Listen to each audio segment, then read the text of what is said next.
नमस्कार, one India Hindi में आपका स्वागत है और मैं हूं आपके साथ विवेक। कानपुर के इत्र कारोबारी पीयूष जैन के घर से आईटी रेड में 257 करोड़ रुपए कैश और कई किलो सोना बरामद हुआ है, जिसके बाद से हर कोई हैरान है। भला कोई शख्स कारोबारी ही क्यों ना सही 257 करोड़ रुपए घर में कैश कैसे रख सकता है, और आखिर इतना बड़ा कारोबारी इन पैसों को घर में छिपाकर क्यों बैठा था। आज इस वीडियो में हम आपको बताएंगे आईटी रेड से लेकर 257 करोड़ रुपए के कैश बरामद होने तक की पूरी कहानी। कैसे एक सूचना ने इतना बड़ा राज खोल दिया।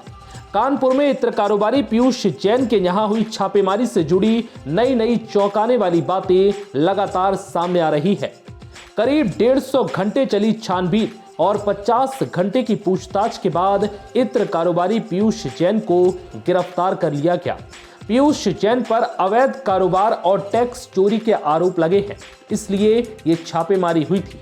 इत्र कारोबारी पीयूष जैन के ठिकानों पर हुई छापेमारी में अब तक 257 करोड़ रुपए की नकदी और कई किलो सोना बरामद हुआ है। हालांकि इस पर अभी डीजीजीआई की तरफ से अधिकृत जानकारी आना बाकी है।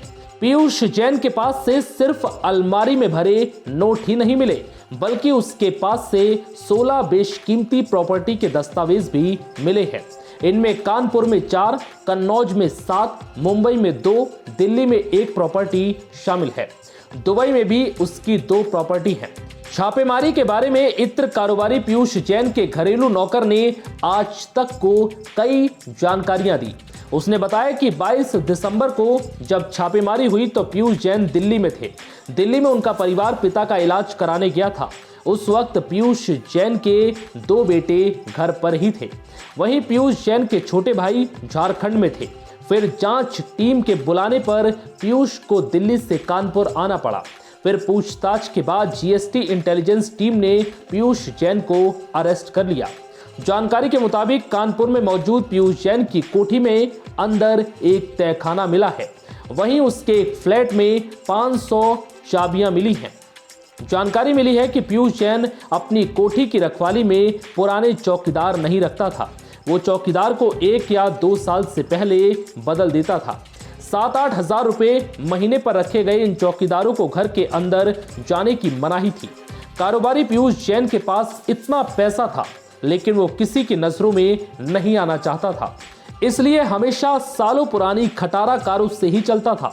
उसे कभी लग्जरी और नई गाड़ियों का शौक नहीं रहा।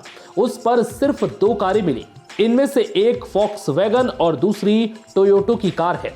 अब इस रेड के बाद से ही सपा भी विरोधियों के निशाने पर है, क्योंकि सपा ने 1 महीने पहले समाजवादी परफ्यूम लॉन्च किया था, जो इसी इत्र कारोबारी के जरिए तैयार करवाया गया था। सत्ता पक्ष इत्र कारोबारी का कनेक्शन सपा से बता रही है, तो वहीं समाजवादी पार्टी ने इत्र कारोबारी पीयूष जैन से किसी भी कनेक्शन से साफ इनकार किया है। फिलहाल इस वीडियो में इतना ही। नमस्कार।